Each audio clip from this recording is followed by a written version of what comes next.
राम राम जी सारे ने। मैं आपका दोस्त आपका भाई रिंकू शर्मा। हर बार की तरह ये था मेरा छोटा सा इंट्रोडक्शन। आप सभी जानते हो जो ये अंकित बाटी सर की बुक है, जो ये राहुल द्विवेदी सर की बुक है, इस बुक का हम कंप्लीट सॉल्यूशन कर रहे हैं। परसेंटेज टॉपिक के आज तक हमने 19 क्वेश्चन सोल्व करवा दिए है। 20वां क्वेश्चन आपकी स्क्रीन के सामने है। जिस क्वेश्चन की स्टेटमेंट आपके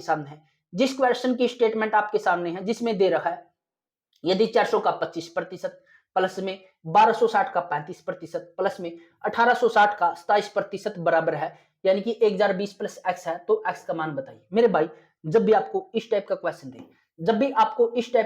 दे तो आपने करना क्या, सबसे पहले जो ये दे रखा है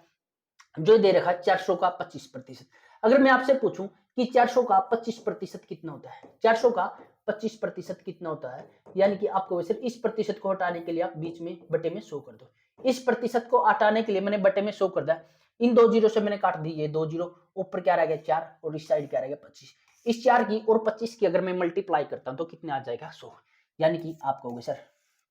400 का 25% हो गया 100। अब आगे दे रखा इसने 1260, यानी कि 1260 का 35%। ये लिख दिया मैंने 1260, ठीक है। 1260 का अगर मैं 35% निकालता हूं, 35% निकालता हूं, अब इस प्रतिशत को हटाने के लिए मैं कर दूंगा बटे में 100। एक जीरो से काट दूंगा, ये एक जीरो से काट दिया, एक जीरो, 5 से 35 को काटूंगा, ऊपर आ गया 7, 5 से 35, 5 दूनी हो गया 2। इस 2 से 126 को काटूंगा, 2 6 के 12, 2 3 7, यानी क्या बच गया ऊपर आपको सर 63 इंटू 7 बच गया,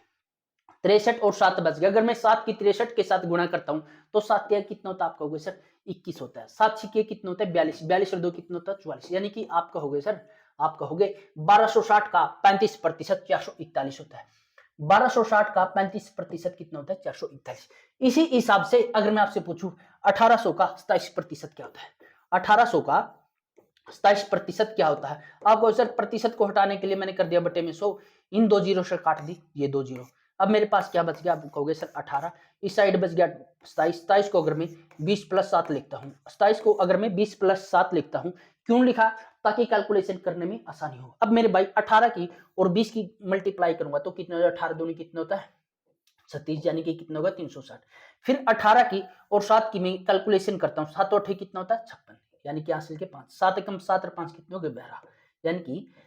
360 और 126 को जोड़ दिया मैंने, कितना आ गया 426, कितना आ गया 488, कितना आ गया 488। 360 और 126 को मैं जोड़ता हूं कितना आ जाता है 486, यानी कि 1800 का 27% कितना आ जाएगा 486। अब मैं इन तीनों को जोड़ लेता हूँ, 6 कितना हो गया, आप कहोगे सर 7 हो गया, 8 और 4 कितना हो गया 12, 4 4 8 1 9 कैंसिल होगा, कितना हो गया 10, यानी कि इस साइड क्या होगा, इस साइड हो गया 1027।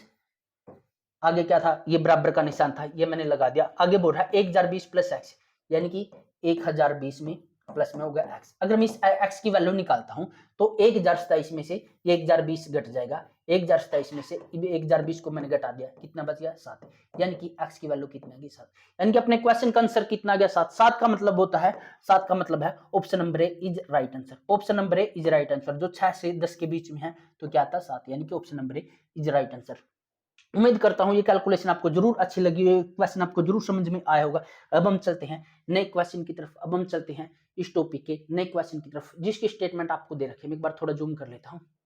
जिसकी स्टेटमेंट आपको दे रखी है, ए और बी दो ऐसी संख्याएं हैं, ए के 10% और बी के 8% का योग, ए के 12% और बी के 16% के योग के 3/5 के बराबर है, तो ए और बी का अनुपात बताइए।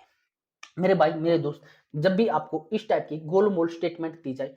तो आपने करना क्या है, इस टाइप की स्टेटमेंट को आपने दो पार्ट बनाने। जैसे एक पार्ट ये होगा, सबसे पहले हम इसका सोल्यूशन करेंगे, सबसे पहले हम इसको समझेंगे। इसमें क्या लिख रखा है, ए के 10%, थोड़ा सा मैं इसको छोटा कर लेता हूँ, थोड़ा सा मैं इसको छोटा कर लेता हूँ, लो मैंने छोटा कर लिया। इसमें क्या लिख रखा था,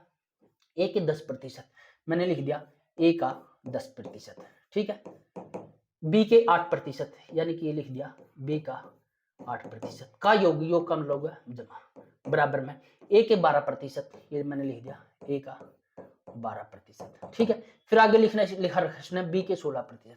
बी का 16% का योग का मतलब वो है जमा। फिर आगे इसने लिखा है के का मतलब होता है गुणा, क्या है 3/5, यानी कि यहाँ पे लिख दिया हमने 3/5। आप सभी जानते हो,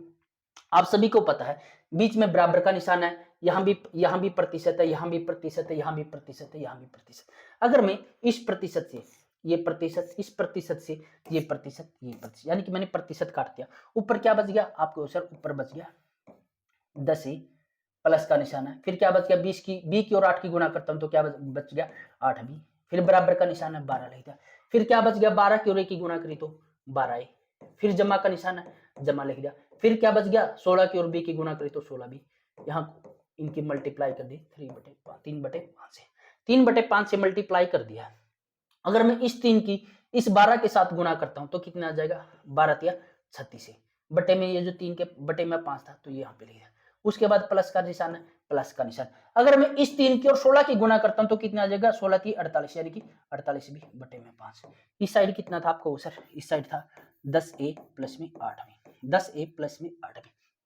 अगर मैं ए वाले एक साइड और बी वाले एक साइड करता हूं तो क्या आ जाएगा, ये जो 36 बटे में 5 था तो इसमें से आके घट जाएगा, 10a में से आके घटेगा, यानी कि मैं इस साइड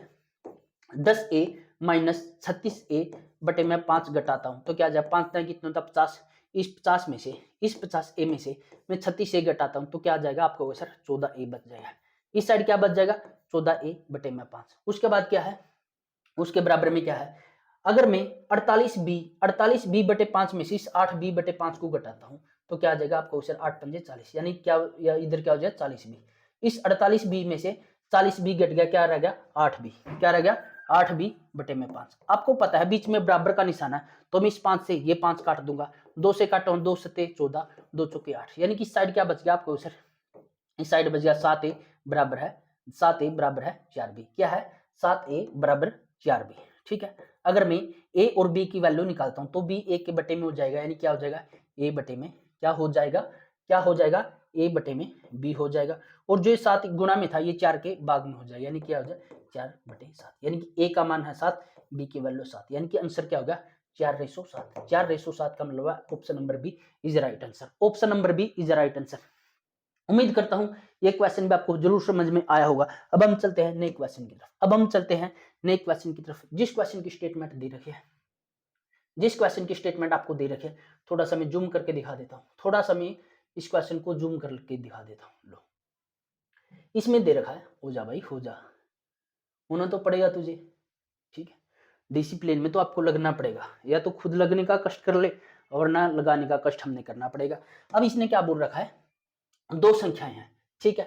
तीसरी संख्या से, यानी कि ए बी और सी, यानी कि दो संख्याएं हैं जो तीसरी संख्या से मतलब 17% 50% अधिक है, तो दोनों संख्याओं का अनुपात क्या है, यानी कि तीसरी संख्या 100 मान लिया हमने, ठीक है, वो तीसरी संख्या से पहली संख्या 17% अधिक है, यानी कि 100 से 17% अधिक आती, 100 का 17% होता 17% अधिक है तो कितना होगा 117। दूसरी संख्या 50% अधिक है तो दूसरी संख्या कितनी हो जाएगी 150%, यानी कि दूसरी संख्या कितनी हो जाएगी 150। अब उसने बोला दोनों संख्याओं का अनुपात, यानी कि ए और बी का अनुपात पूछा है, उसने ए और बी का अनुपात पूछा है, तो अगर मैं इसको इनको काटा पीटी करता हूँ, 3 तिया कितना हो गया 9, 3 तिया कितना हो गया 9, 3 में इधर बच गया 2, 2 27, यानी कि 3 में कितना हो गया 27, अगर फिर 3 3 पंजे 15, 0 की 0, यानी कि इस क्वेश्चन का आंसर कितना आ जाएगा, इस क्वेश्चन का आंसर कितना आ जाएगा 39, 39/50, यानी कि option number A is right answer, option number A is right answer. अब हम चलते हैं नए क्वेश्चन की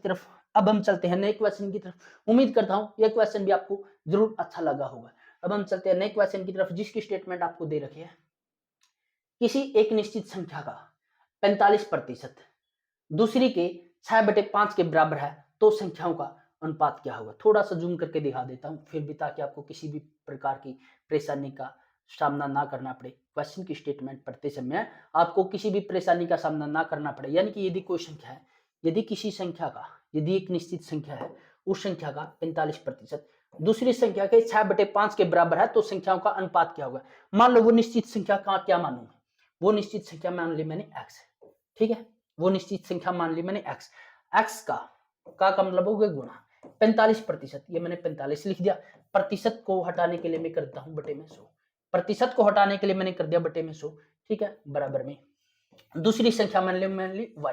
y के का मतलब गुणा 6/5 के बराबर है, ठीक है, 6/5 के बराबर है, तो दोनों संख्याओं का अनुपात ज्ञात कीजिए। मेरे भाई मैंने x और y का अनुपात याद करना है, तो अगर मैं x ये वाई एक्स के बटे में करता हूँ, ठीक है, तो सेड क्या बचेगा 6 बटे में 5, और जो ये 45 इसके गुणा में था तो ये तो हो जाएगा इसके भाग में, और जो 100 इस संख्या के भाग में था ये हो जाएगा गुणा में, ये हो जाएगा गुणा में। अगर मैं काटा पीटी करता हूँ, अगर मैं काटा पीटी ही करता हूँ तो 5 से इस 100 को काटूंगा कितना आ जाएगा 20, फिर मैं 5 से काटता हूँ, 5 चौके कितना हो गया 20, 5 में कितना हो गया 45, फिर 3 से काटता हूँ, 3 दूनी कितना होगा 6, 3 3 ऊपर क्या बच गया, ऊपर का हो गया सर अब तो एक 2 बच गया, एक 4 बच गया, 4 की और 2 की गुणा करता हूँ तो कितना हो जाएगा 8, नीचे क्या रह गया 3, नीचे क्या रह गया 3, नीचे क्या रह गया 3, यानी कि x बटे y बराबर है 8 बटे 3, यानी कि x की वैल्यू 8 है, y की वैल्यू 3 है, x की वैल्यू 8 है, y की वैल्यू 3 है, यानी कि 8:3 का मतलब है option number D is right answer, option number D is right answer. अब हम चलते हैं नए क्वेश्चन की तरफ, अब हम चलते हैं इस बुक के नए क्वेश्चन की तरफ,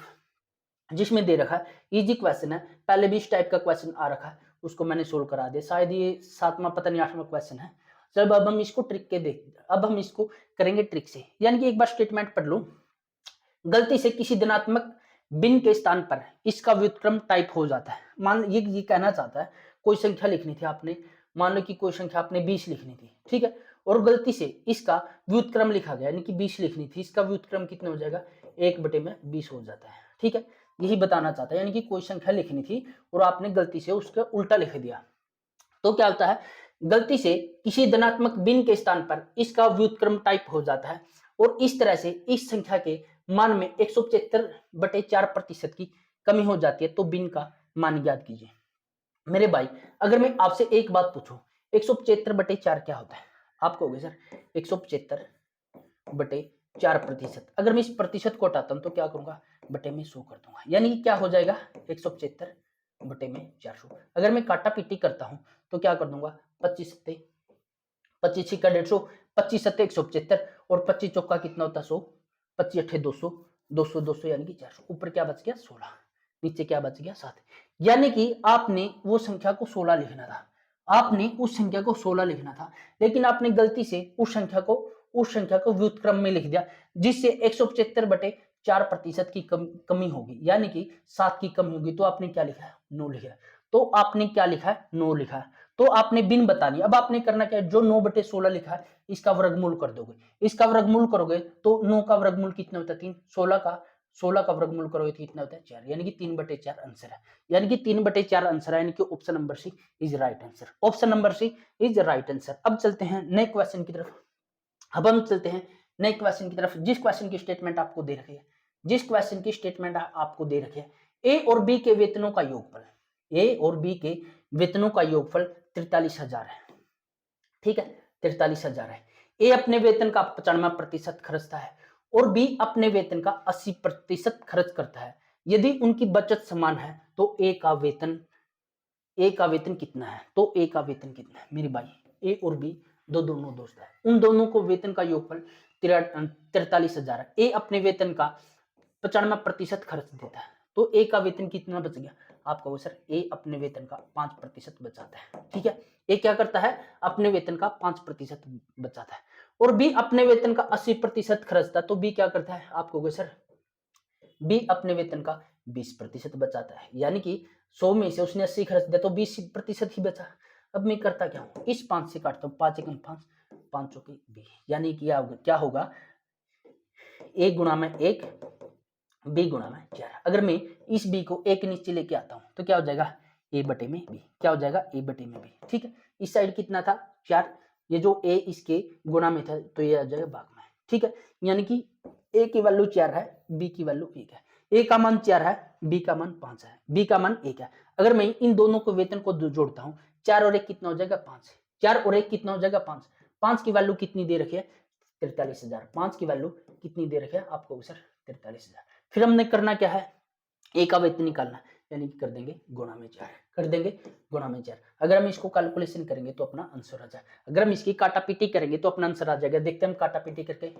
5 छठे कितना होता है 40, इधर बच गया 3 जीरो, 5 छके कितना होता है 30, 2 जीरो, ऊपर 4 से मल्टीप्लाई कर दें, 4 छके कितना होता है 24, यानी कि 400 किसमें है पीछे 400 इसमें, यानी कि option number D is right answer हो जाए, 4 अठे 32 और 2 34, यानी कि 34,400, यानी कि option number D is right answer. Option number D is right answer. अब चलते हम इसी बुक के नए क्वेश्चन की तरफ, इस बुक के नए क्वेश्चन की तरफ, जिसकी स्टेटमेंट आपको दे रहे हैं, जिस क्वेश्चन की स्टेटमेंट आपको दे रखे है, इजी क्वेश्चन है। मेरे को नहीं लगता कि इस टाइप के क्वेश्चन भी पूछे गए होंगे, लेकिन फिर भी सीआरपीएफ 27 फरवरी 2023 को पूछा गया। जिस बुक में, जय राहुल द्वितीय सर की बुक है, सारे के सारे इंपॉर्टेंट क्वेश्चन है। चाहे आप किसी भी टाइप का एग्जाम दे हो, चाहे आपको किसी भी एग्जाम की प्रिपरेशन कर रहे हो, मेरे को नहीं लगता, आपको भी नहीं लगेगा कि इस बुक में से कोई ऐसा क्वेश्चन है जो एग्जाम से बाहर पूछा गया है, ना ही पूछा गया, ना ही पूछा जाएगा, ना ही पूछा गया है, ना ही पूछा जाएगा। हर एक क्वेश्चन बड़ी मेहनत से उन्होंने बुक लिखी है, शुक्रिया अदा करना चाहिए हम लोगों ने, जिन्होंने इतनी मेहनत से इतनी बुक लिखी है। यानी कि इसमें पूछा 0.3% को अनुपात में व्यक्त करें। आप सभी को पता है, अगर मैं 0.36% को अनुपात में व्यक्त करना है, मैंने पहले बताया, अगर मैं इस प्रतिशत को हटाता हूं तो क्या करूंगा, आप कहोगे सर बटे में 100 कर दूंगा, तो क्या कर दूंगा, बटे में 100 कर दूंगा, यानी कि ये मैंने प्रतिशत हटा दिया, ये मैंने प्रतिशत हटा के कर दिया बटे में 100। अब आपको पता है, अब आपको पता है दशमलव के बाद 2 अंक है, तो मैं इन दोनों दशमलव खत्म करने के लिए भी क्या कर दूंगा, फिर मैं 100 से फिर मैं 100 लगा दूंगा, फिर मैं बटे में 100 कर दूंगा। अगर मैं 4 से काटूं 25 चौक, अगर मैं 4 से काटूं तो 4 से काटूं तो 4 से 100 को काटूंगा तो कितना आ जाएगा 25, 4 को 36 से काटूंगा कितना आ जाएगा 9, यानी कि ऊपर बच गया 9, 25 की नीचे बच गया 25 की 100 से गुना करूंगा तो क्या कर दूंगा, 25 के पीछे 2 जीरो लगा दूंगा, यानी कि अपना आंसर क्या आ जाएगा, 9:25 हो। क्या आ जाएगा, 9:25 हो। इसका मतलब क्या है, option number A is right answer. Option number A is right answer, जो आपको दिख रहा है option number A is right answer. उम्मीद करता हूं ये क्वेश्चन आपको जरूर समझ में आए होंगे। अब चलते हम नए क्वेश्चन की तरफ। चलो आज की वीडियो में इतना ही। अगर आपको ये मेथड अच्छा लगता है तो आप इस मेथड को भी ट्राई कर सकते हो, वरना आप आपके तरीके से ही करोगे। Thanks for watching. वंदे मातरम। जय हिंद दोस्तों।